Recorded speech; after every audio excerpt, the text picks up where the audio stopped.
Olá, seja bem-vindo ao Experimentos de Garagem. No vídeo de hoje eu vou te contar a história do sofrimento, do tanto que eu ralei para conseguir atualizar o ESP01 ou o ESP8266. Deu um trabalho danado, fiquei horas e horas para atualizar. E era realmente coisa simples. Precisei fazer muita pesquisa, testar muito para conseguir chegar a um ponto de que ficou simples para atualizar. Então, vem comigo!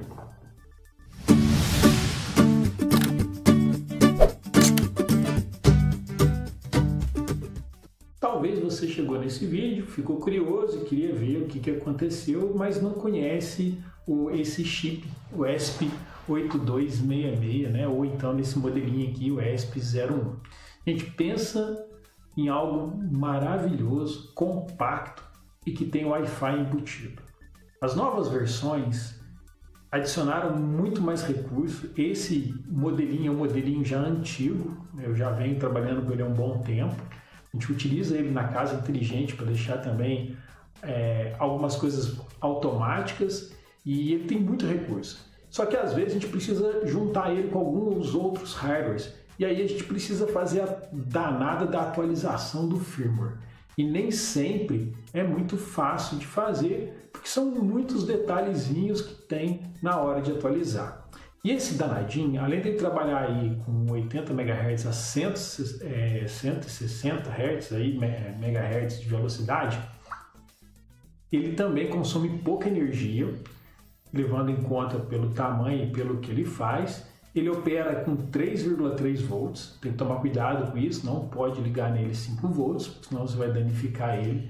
O alcance dele é aproximadamente de 90 metros, em algumas áreas abertas pode ser que ele chegue até 300 e poucos metros, tá bom?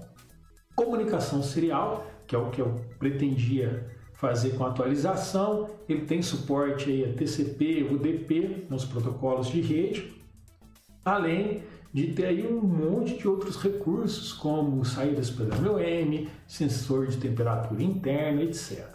Trabalha aí com os protocolos, com os métodos aí, melhor dizendo assim, de segurança WPA, da PA2.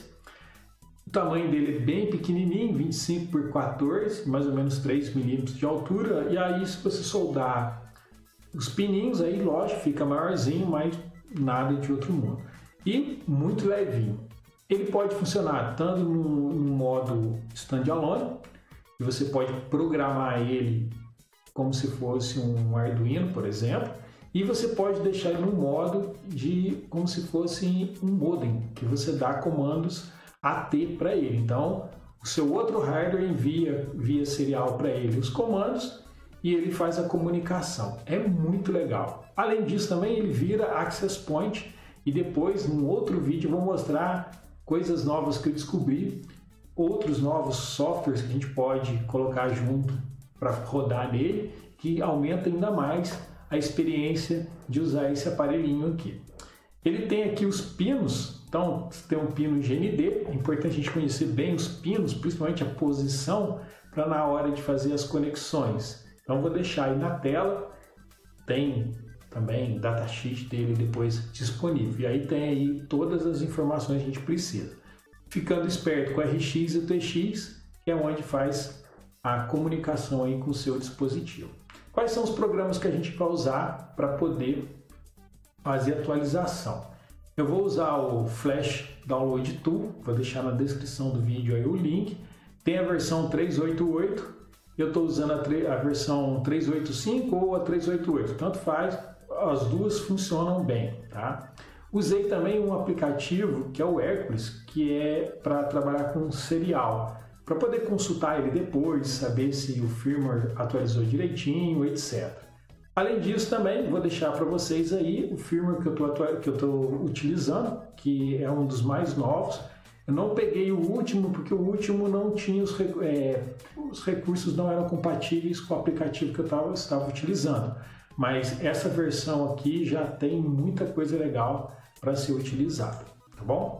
E aí a gente vai precisar de um adaptador serial, pode ser aquela plaquinha FTDI, ou você pode usar esse adaptadorzinho. Eu estou usando esse adaptadorzinho aqui da direita, e o meu eu precisei fazer essa modificação do pino 0, né, com GND. Então eu coloquei aí um interruptorzinho, um botãozinho, porque algumas versões desse adaptador diziam que ele era automático. Você subia a programação para ele, pelo menos em alguns sites, né, dos vendedores, dizia que esse adaptador funcionava automático. Você mandava subir o código, ele entendia que estava subindo o código e já jampeava lá e fazia. Mas o meu não funcionou, então eu coloquei um modo manual aí para poder fazer o upload. E você pode usar também um Arduino se quiser, tem vários exemplos aí de ligação na internet, de como você conecta. Salvo engano, tem até aqui no canal também, outras vezes que eu já gravei vídeos sobre o ESP, eu mostro também uma outra forma de você conectar ele usando aí o Arduino. Toma cuidado então, que é 3,3 volts, tá bom? Tem alguns tipos, e aí você precisa ficar esperto porque tem uma configuração que faz ali com relação ao espaço de memória dele. Então eu trouxe aqui para você os 3 modelinhos que nós temos agora, que é o 512, que é o primeiro que saiu, que ele é a plaquinha normalmente azul. Aqui eu tenho essa aqui, que tem o iCloud aqui embutido, tá? Tem o escritinho aqui dele já estampado perto da antena. E tem uma versão nova que corrigiu alguns bugs de hardware. Dizem que era o bug principal aqui era com relação à antena, até o LED dele mudou de lugar, então dá para você diferenciar dos outros modelos. Como é que o meu aqui funcionou? Eu deixei essa tela aqui porque aí você pode comparar todos os textos e os códigos aqui do canto, principalmente a ordem, porque eu pesquisei, olhei até no manual do fabricante, eu sinceramente fiquei até confuso, porque, puxa, se pelo manual ele cita lá quais são os endereços de memória, não faz muito sentido, mesmo que eu mude a ordem, dele não funcionar. E não sei por que cargas d'água só funcionou dessa forma, seguindo essa sequência de gravação. Porque se são endereços reservados que você vai sobrescrever, não importa a ordem que você gravou, né? Importa sim o que é o arquivo que você está gravando e o que aconteceu. Mas no caso aqui, eu usei o arquivo blank, por exemplo, 3 vezes. Alguns tutoriais na internet usavam 1 vez, 2 vezes. E nesse modelo que eu consegui com sucesso executar, ele usa 3 vezes o arquivo blank e está dentro da pasta bin. E aí você vai perceber que o endereço aqui, ó, é diferente de cada um deles. Ó. Esse aqui é o 0xFB000. O outro está no 7E e o outro no FE. Olhei na época, eu estou gravando o vídeo um tempo bem depois, mas eu lembro que na época eu olhei no manual, no datasheet, para olhar os espaços de memória, para ver se conferia, se batia. Aí realmente esses endereços estavam, vamos dizer assim, tinha no manual e em alguns lugares não tinha. E aí eu falei assim, pô, então tá parecido, então deve ser esse caminho. Pode ser que seja a diferença entre os modelos, mas eu não consegui encontrar nada que fosse bem explícito explicando. Mas desse jeito funcionou. Aí o boot, que carrega lá a sua plaquinha, eu usei a versão 1.7, você pode usar outras versões, mas esse aqui funcionou direitinho. E aí tem uma coisa aqui que é muito legal, que é a questão da memória. Dentro da pastinha bin tem várias outras pastas, eu vou mostrar aqui, e aí que entra aquele negócio de qual que é o seu modelo, porque o arquivo ele vai gravar, ele vem, né, preparado para preencher aquele espaço da memória dele. Então, no meu caso aqui, eu usei esse que é o 2024, 512 mais 512, nesse endereço aqui, 0x01.1000, tá bom? Outra coisa, aqui nessas configurações aqui, eu deixei o SPI em 40 MHz, vi gente colocando em 80, mas no meu aqui automaticamente ele funcionou com um de 40, tá? Deixei aqui 26 mesmo. O SPI Mode alguns modificavam, mas desse modo aqui funcionou bem. E o tamanho da memória. Aqui no meu caso, esse modelinho é com 8. Então eu deixei marcado aqui 8. Isso aqui também deixei marcado SPI alto. E na hora que você conecta lá, que vai fazer o erase, por exemplo, fazer uma limpeza nele, ele já mostra a detecção de algumas coisas. Se ele mostrar isso aqui, ó, é um bom caminho, um bom sinal de que vai funcionar. E aí, quando você aperta Start, pode ser que ele demore um tempo aí para poder terminar. É só ter paciência, tá? Espera, uma hora ali ele vai terminar, tá bom? Cuidado com a porta que você está utilizando, aqui no caso está com 3. Lembrando que eu estou usando o VirtualBox. Eu uso Linux, mas o aplicativo eu não consegui rodar direto no Linux, então eu rodei dentro de uma máquina virtual e puxei a porta USB aqui para o meu Windows. E a velocidade de transferência 115/200, tá? Já levo a tela para lá. E aqui a tela do teste. Eu vou mostrar a gravação lá de como que eu fiz. Já estou aqui no Windows. Tem um aplicativo aqui, ó, Flash Download Tool. Vou abrir o aplicativo. Tem aqui, ó, Developer Mode. Então vou usar o modo desenvolvedor e vou usar o ESP8266, que é o primeiro item aqui. Ele já abriu para mim com a última configuração que eu tinha feito, que é lá com a pastinha que eu descompacto, que tá aí, vai estar na descrição aí o arquivo que eu usei, né, que está na pasta bin.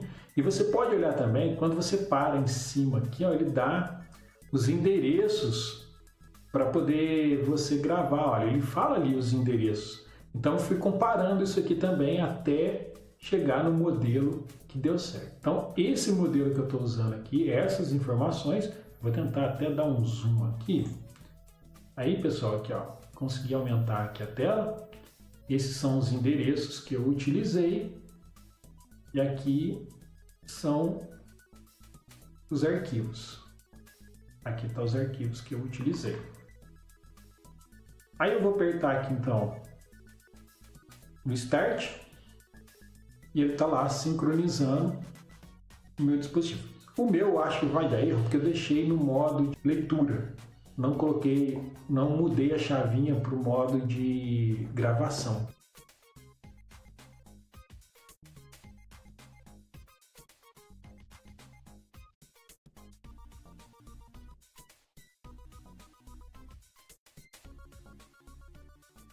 Agora foi.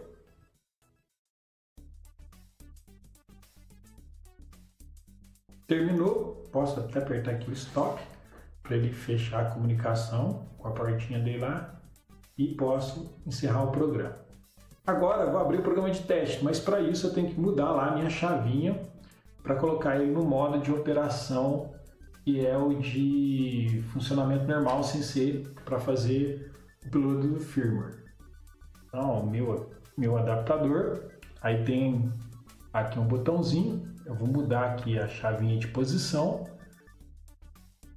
conectar novamente, habilitei aqui ele, e agora eu vou abrir o outro programa, que é o programa do Hércules, comunicação serial. Vou escolher aqui comunicação serial, então ó, vem aqui, ó, serial, escolho aqui a porta, tá? E a velocidade. E aí eu posso dar aqui o comando Open, ele vai conectar e eu posso já dar o comando. O primeiro comando que você vai utilizar é o AT. Então você coloca aqui o comando AT, ó. Ele deu OK, beleza. E agora o AT mais GMR. Mandei. E aí, olha só. Tá aqui, ó. Versão 1.74 foi a que eu utilizei, né? O SDK 304. E aqui a versão dele, que é o 1.02.174 também. Então, pessoal, dessa forma eu consegui fazer a atualização do firmware e agora eu posso conectar ele, por exemplo, no Arduino e usar ele como o provedor da rede Wi-Fi e conseguir interagir com aplicativos de smartphone com o meu Arduino, mesmo o Arduino não tendo Wi-Fi. Quem vai fazer o papel de conectar nele vai ser o próprio ESP, tá ok? Vou mostrar para vocês então no próximo vídeo os aplicativos que eu vou utilizar e por que eu tinha que fazer essa atualização de firmware, porque senão os aplicativos não iam funcionar. A gente precisa ter também um certo cuidado com relação à quantidade de energia que precisa para rodar o ESP. Ele chega a consumir até 215 mAh quando ele está usando o Wi-Fi e está na potência máxima. Se você conectar ele a alguma fonte que não consiga fornecer essa corrente, ele vai ficar desligando. E se você conectar ele junto com o Arduino, etc., ainda pode desligar todo o conjunto na hora que o sinal ficar alto. Então tomem cuidado aí com relação a esse consumo aí de energia do ESP. Espero que vocês tenham gostado, tenha conseguido ajudar aí as pessoas que estavam tentando gravar o firmware mais novo do ESP8266. Um abração, fiquem com Deus e até o próximo Experimentos de Garagem.